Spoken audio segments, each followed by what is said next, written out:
다음 주면 벌써 10월입니다. 벌써 2021년의 4분의 3이 흘러간 거죠. 시간 정말 빠르죠.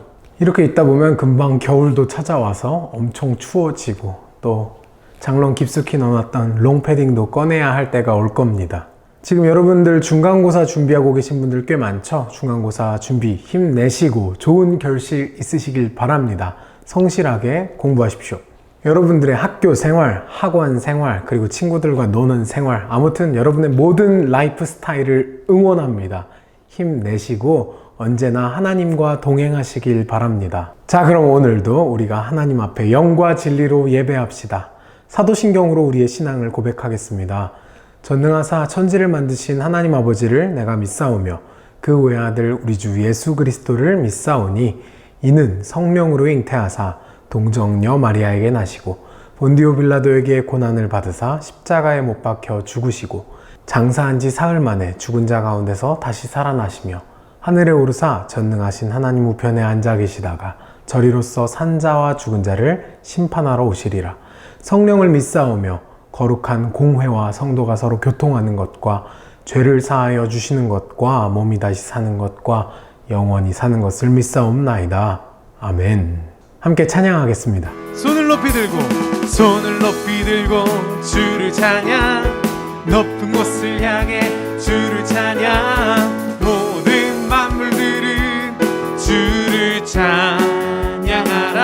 할렐루야. 왕의 왕 되신 예수, 다스리시는 예수, 생명 있음을 찬양. 처음부터 찬양하겠습니다.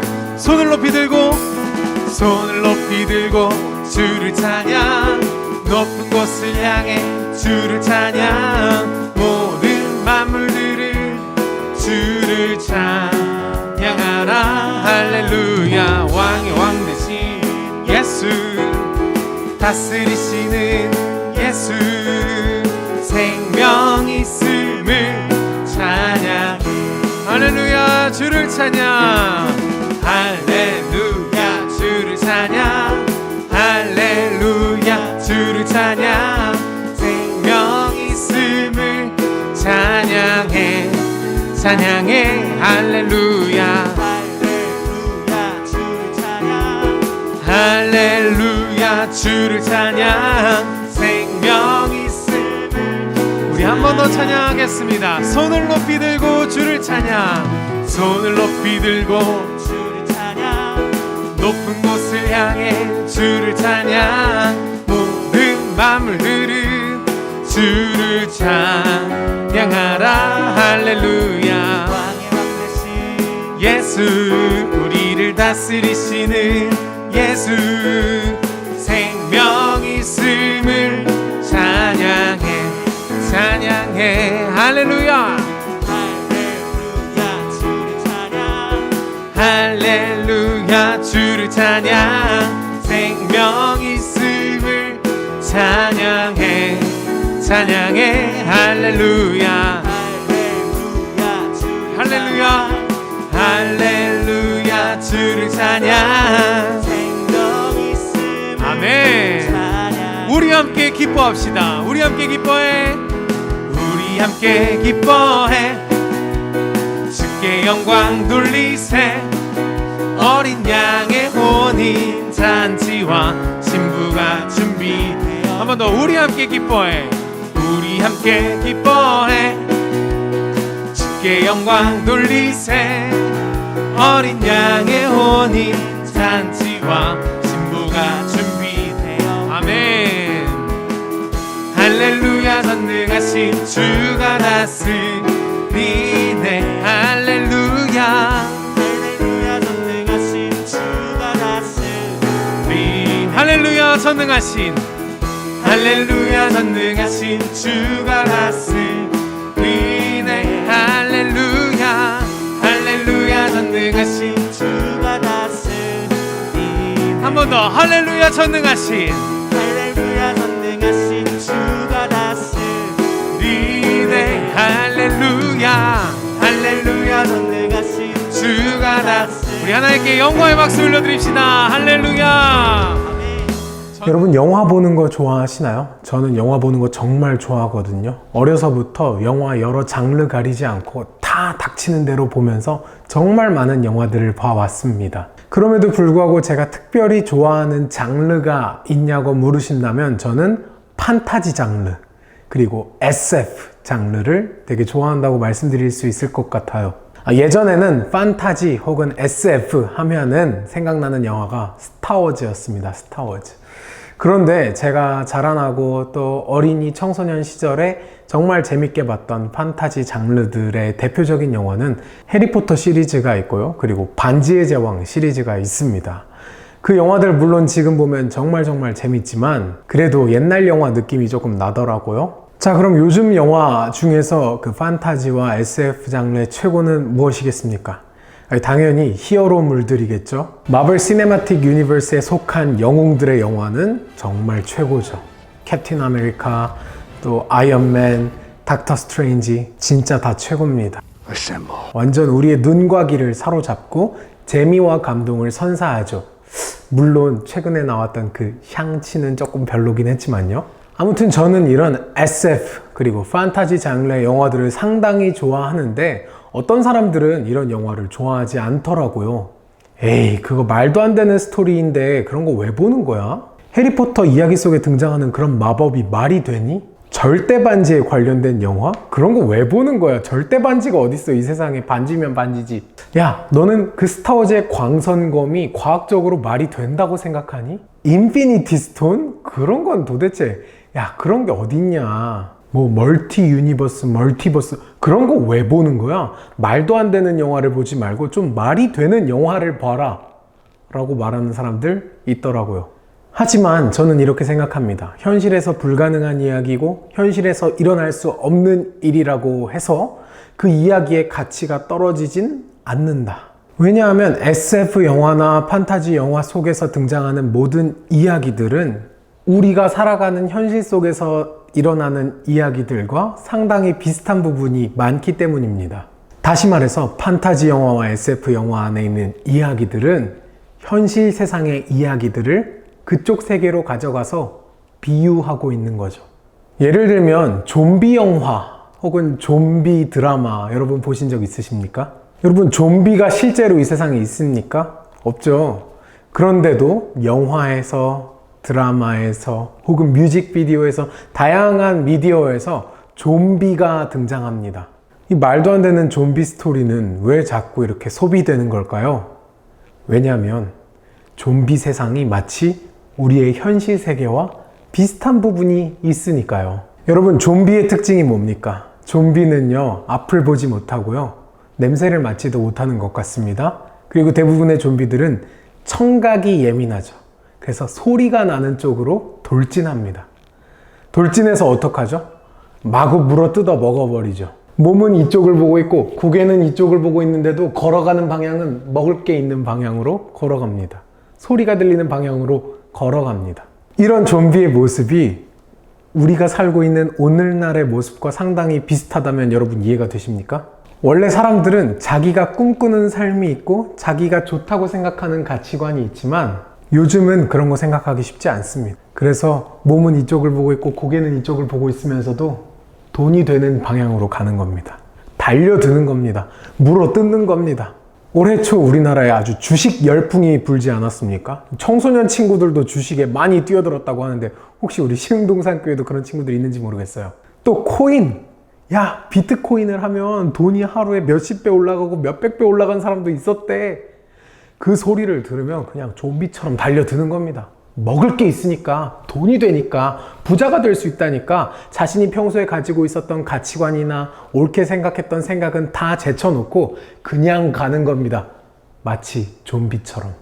좀비 이야기가 그냥 그 이야기 자체로만 보면 말도 안 되는 이야기 같지만 이야기의 구성과 등장인물들의 면면을 살펴보면 그 이야기가 우리가 살고 있는 현실 세계와 얼마나 많이 닮아 있는지, 또 그 이야기 안에 등장하는 장치들은 무엇을 비유하고 있는지 더욱 깊이 생각할 수 있게 되는 장점이 있습니다. 오늘은 예수님의 비유 마지막 시리즈입니다. 앞으로도 여러분이 교회에 다니면서 예수님의 비유 이야기를 듣게 되시거든 제가 방금 말씀드렸던 것을 기억해 주십시오. 야, 이게 말이 되는 소리냐? 예수님이 하는 소리가 말이 되는 소리야? 라고 생각하고 이야기의 표면만 보지 않고 이야기 깊숙이 숨어 있는 참뜻을 뽑아내야 합니다. 그리고 예수님의 이야기 속에 있는 내용들을 우리가 살고 있는 오늘날의 현실과 비교해서 본다면 우리가 더욱더 풍성하게 말씀을 묵상할 수 있을 겁니다. 특히 오늘 예수님의 말씀은 정말 말이 안 되는 이야기입니다. 한 포도원 주인이 외국을 나가면서 자신의 포도원을 이 사람 저 사람들, 농부들에게 나눠줬습니다. 그리고 그 농부들에게 농사를 짓게 하고 자신의 땅을 그 사람들에게 빌려줬으니 그 사람들의 소출, 그 사람들이 거둬들인 수확 중에서 조금씩을 다시 가져오길 원했어요. 그래서 주인이 자신의 종들을 보냅니다. 하지만 농부들은 종들에게 포도를 주지 않았습니다. 자신들이 거둬들인 수확 중의 일부를 주인에게 돌려주길 거부했습니다. 심지어 어떤 사람들은 포도를 받으러 온 종을 때리기도 했고 심지어 죽이기까지 했습니다. 벌써 말이 안 되기 시작하죠. 이후로도 주인은 많은 종들을 보냈으나 농부들은 그때마다 종들을 때리고 죽였습니다. 그래서 마지막으로 주인이 결심했습니다. 마지막 남은 한 사람, 바로 자신의 아들을 보내기로 결심했습니다. 주인은 생각했습니다. 농부들이 비록 내 종들은 무시했지만 내 사랑하는 아들만큼은 무시하지 않으리라, 때리지 않으리라, 죽이지 않으리라, 그렇게 굳게 믿었는데, 하지만 농부들은 여전히 변하지 않았고 심지어 엉뚱한 상상을 하기 시작합니다. 그 농부들이 서로 말하되 이는 상속자니 자 죽이자, 그러면 그 유산이 우리 것이 되리라 하고. 여러분, 이게 말이 되는 상상입니까? 주인 아들을 죽이면 그 유산이 자신들, 농부들의 것이 된다고 생각하는 게 말이 되는 상상입니까? 말도 안 되는 이야기입니다. 그런데 농부들은 도대체 무슨 확신에 찼는지 실행으로 옮깁니다. 이에 잡아 죽여 포도원 밖에 내 던졌느니라. 예수님께서 이 비유를 마치시곤 이렇게 말씀하셨습니다. 포도원 주인이 어떻게 하겠느냐? 와서 그 농부들을 진멸하고 포도원을 다른 사람들에게 주리라. 예수님도 당연한 얘기를 하시죠. 이 이야기 자체가 조금 어이가 없는 이야기인데 포도원 주인이 그렇다고 해서 그럼 유산은 너희 농부들이 가져 이러겠습니까?